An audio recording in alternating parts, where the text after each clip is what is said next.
Explain in paragraph. जी जी, वैसे ये BEd की क्लास में जो ये टॉपिक पढ़ा हुआ है, सारे पढ़े हुए आप लोगों के, बस वो चीजें रिवाइज करनी, क्योंकि वहाँ पे एमसीक्यू टाइप है ना, तो हम डिटेल में नहीं, हमें बस आइडिया होता है, समझ आ रही बात। बट यहाँ पे सीआरक्यूज में ये नहीं है। सीआरक्यूज में क्या है कि आप लोगों को प्रॉपर वे से सीआरक्यूज आप लोगों को प्रॉपर वे से अटेम्प्ट करने, इसके लिए आपको बैकग्राउंड नॉलेज होना चाहिए कॉन्सेप्ट्स की। Are you getting me? Yes sir. अच्छा, ठीक है ना। तो इसके लिए अब आप लोगों को क्या करना है, पहले पहले जो है ना, हम ये फर्स्ट क्वेश्चन को जो है ना वो सॉल्व करते हैं, समझ आ रही बात। Yes sir. फर्स्ट क्वेश्चन को हम सॉल्व करेंगे।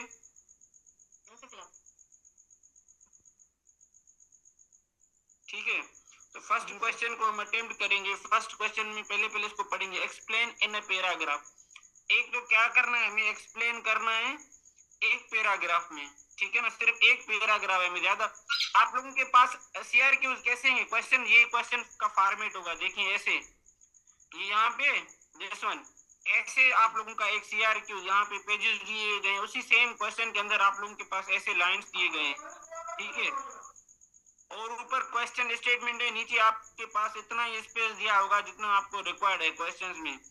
अब ये आपकी क्राफ्ट है और आपके कॉन्सेप्ट की अंडरस्टैंडिंग है कि आप जो है ना उसको अटेम्प्ट करें। ये पेपर आपका, ये जो ऐसे मैं लिख रहा हूँ ना paper, this one is your paper, समझ आ रही बात।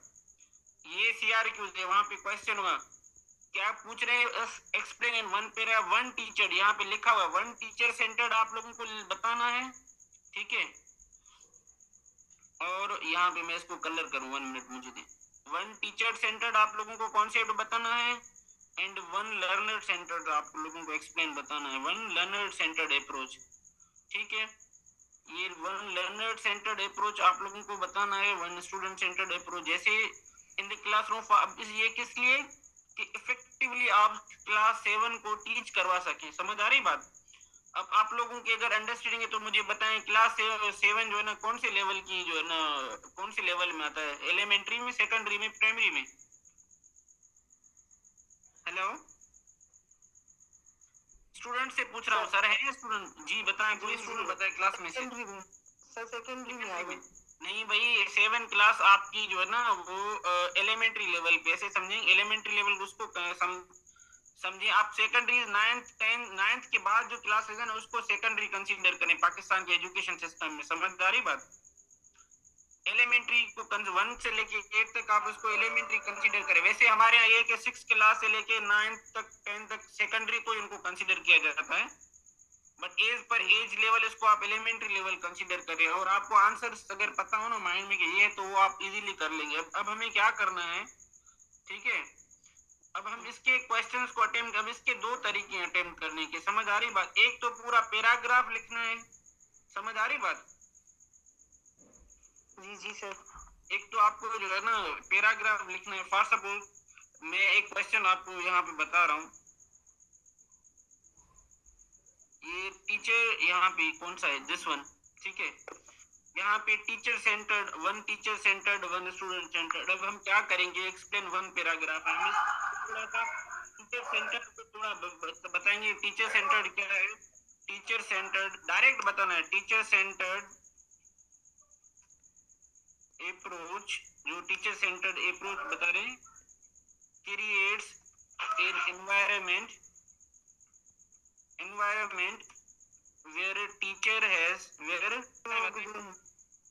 कुछ लोग जैसे कुछ टीचर्स होते हैं पहले ही आके जो है नोट्स प्रोवाइड कर देते हैं, कुछ होते हैं बोर्ड यूज करते हैं, और कुछ होते हैं ये भी आप बता सकते हैं, बट मेजोरिटी मतलब हम एक हमें बताना। अगर इन्होंने कहे होते कि 2 टीचर सेंटर्ड बताएं, तो फिर हम ये दोनों लेक्चर मेथड बताते और बोर्ड पे लिखवाने वाले बताते, समझ आ रही बात। यहाँ पे इन्होंने एक टीचर सेंटर्ड में क्लियर है। अब यहाँ पे the majority of teacher use lecture method in their classroom, ठीक है। एंड फॉर, ये किस लिए यूज करें, for in their classroom for teaching large classes. किस लिए यूज करते हैं, लार्ज क्लासेस को पढ़ाने के लिए यूज करते हैं ना। It is effective for managing large classes. अब इसके मैं आपको एक और वे भी बता रहा हूँ, ये तो मैं एक तरीका, दूसरा वे भी आपको बताऊंगा मैं। The majority of teacher use lecture method in the classroom for teaching large class. It is effective for managing large classes. यहाँ पर इन इन लर्नर सेंटर्ड अप्रोच, हमारे यहाँ कौन सा है लर्नर सेंटर्ड अप्रोच, बताएं कोई आप लोगों में से। हेलो जी सर। लर्नर सेंटर्ड अप्रोच को बताएं, एक मुझे बताएं आप। लर्नर सेंटर जो होगी activity based learning, activity based होगी, और जैसे teacher group work, second group हाँ वर्क भी हो बिल्कुल, सकता ग्रुप है। वर्क ऐसे teacher teach through hands on activities.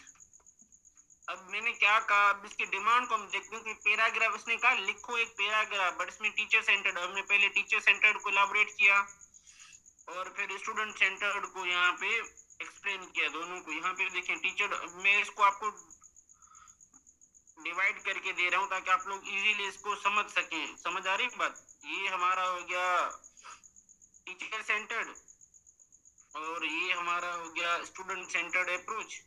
यहाँ पे देखें, this one is student centred approach, यहाँ पे हो गया आप लोगों ने स्टूडेंट सेंटर। अब यहाँ पे हम एक्सप्लेन करें जो ये effective teaching in 7 grade is effective for managing in activities in effective way. हमें क्या करना है कि कुछ कोशिश करेंगे कि इसको जो है ना कवर अप करें विद इन द सब्जेक्ट्स, किसी न किसी सब्जेक्ट की एग्जांपल दें कि भाई कौन सा किस क्लास में यूज हो रहा है। अब इसके लिए हमें क्या यूज करना है, ये जो एक उन्होंने टर्म दिया ना, ये 7 ग्रेड 7 क्लास एक्टिविटी जो है ना, यहाँ पे 7 ग्रेड का ये इन्होंने टर्म दिया ना। अब यहाँ पे हम यूज करेंगे ग्रेड 7 वाला अप्रोच कि भाई इसने ग्रेड 7 का जो अप्रोच दिया। अब ग्रेड 7 के बारे में हम लिखेंगे किसमें, ग्रेड 7 में इसको कैसे। अब इन ग्रेड 7, अब यहाँ पे हम शुरू यहाँ से करेंगे। इन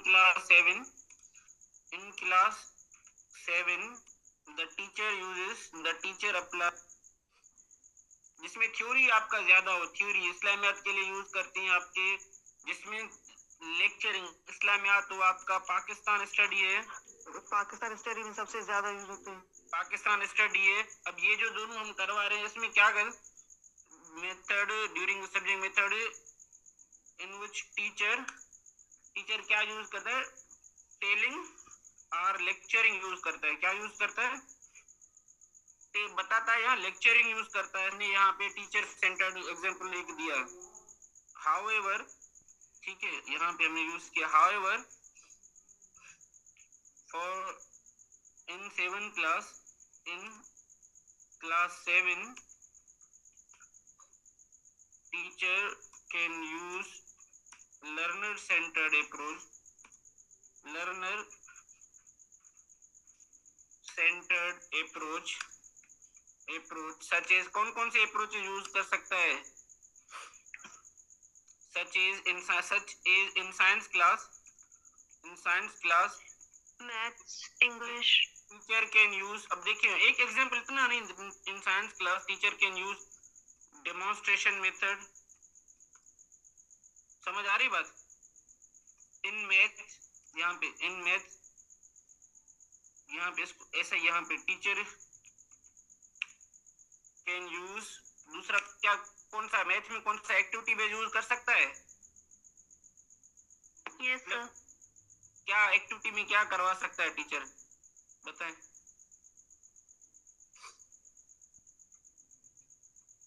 यूज ग्रुप वर्क, बताएं आप यहाँ group work.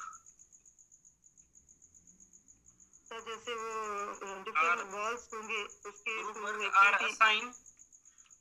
Assign practical task of solving sums. अब यहाँ पे हो गया आपका, यहाँ पे देखिए, अब समझ आ गई आपकी बात। पहला जो पार्ट है ये दोनों हमने एक्सप्लेन की। अब ये आपका एक पैराग्राफ, अब पैराग्राफ की स्टूडेंट पूछते हैं अक्सर कि सर कितने वर्ड्स लिमिट। अब ये जहाँ पे मैंने वर्ड्स लिखे हैं, ये कितने वर्ड्स है, ये देखिए यहाँ पे जी सर। 104 वर्ड्स है। जी जी सर। 104 वर्ड्स है, 104 वर्ड्स मैंने लिखे हैं। इतने वर्ड्स आपका जो आइडियल पैराग्राफ हो ना, जो आप वहां पे लिखे आइडियल पैराग्राफ आपका इस सीआरक्यूज में ना, सीआरक्यूज में जो सीआरक्यूज में आपका आइडियल पैराग्राफ हो ना, दैट आज आप लोगों को कॉन्सेप्ट पढ़ाऊंगा, जो कॉन्सेप्ट हमने पहले डिस्कस किया ना, एजुकेशन के बेसिक बेसिक कॉन्सेप्ट्स, वो मैं आप लोगों को पहले क्लास में पढ़ाऊंगा। समझ आ रही बात? तो क्लास में पढ़ाने के बाद जो है ना, आप क्या करेंगे, वो एक अपने लिए कॉपी पे जो जो कॉन्सेप्ट में पढ़ाऊंगा उनको उस पेज पे आप उतार के लिखते जाएंगे। वो कॉन्सेप्ट आपके क्लियर हो गए। कुछ मैं बताऊंगा, कुछ चीजें डिफरेंट लगी आपको। समझ आ रही बात? आप लोगों के लिए अब ये एक जो टास्क है मेरे लिए, आप अब जो है ना, कोई 10 के करीब टीचर सेंटर्ड और 10 के करीब लर्नर सेंटर्ड अप्रोच जो है ना टीचिंग के, वो अलग से एक पेज बना के उसमें लिख के समझेंगे, और उसके बाद पढ़ के आएंगे व्हाट इज इफेक्टिव टीचिंग। ठीक है, इफेक्टिव टीचिंग क्या है इसको भी पढ़ के आएंगे। ये 3 जगह आप लोग पढ़ के आएंगे खुद से। मैंने आप लोगों को वर्बली समझाया, यहाँ पे ऑलमोस्ट ये लिखे भी हुए, तो आप लोगों को चीजें बिल्कुल क्लियर हो जाएंगी। स्टूडेंट्स को समझ में आया? किसी को कोई क्वेश्चन है तो काइंडली बताएं, नहीं तो मैं आज जो है ना अपना ये डेमो क्लास जो है उसको वाइंड अप करें। कोई स्टूडेंट पूछे क्वेश्चन है इधर तो बता, नहीं तो फिर क्लास को ऑफ करें बस। ठीक है सर, ठीक है सर, थैंक यू सर। ठीक है sir, okay sir. Okay, thank you, Allah Hafiz.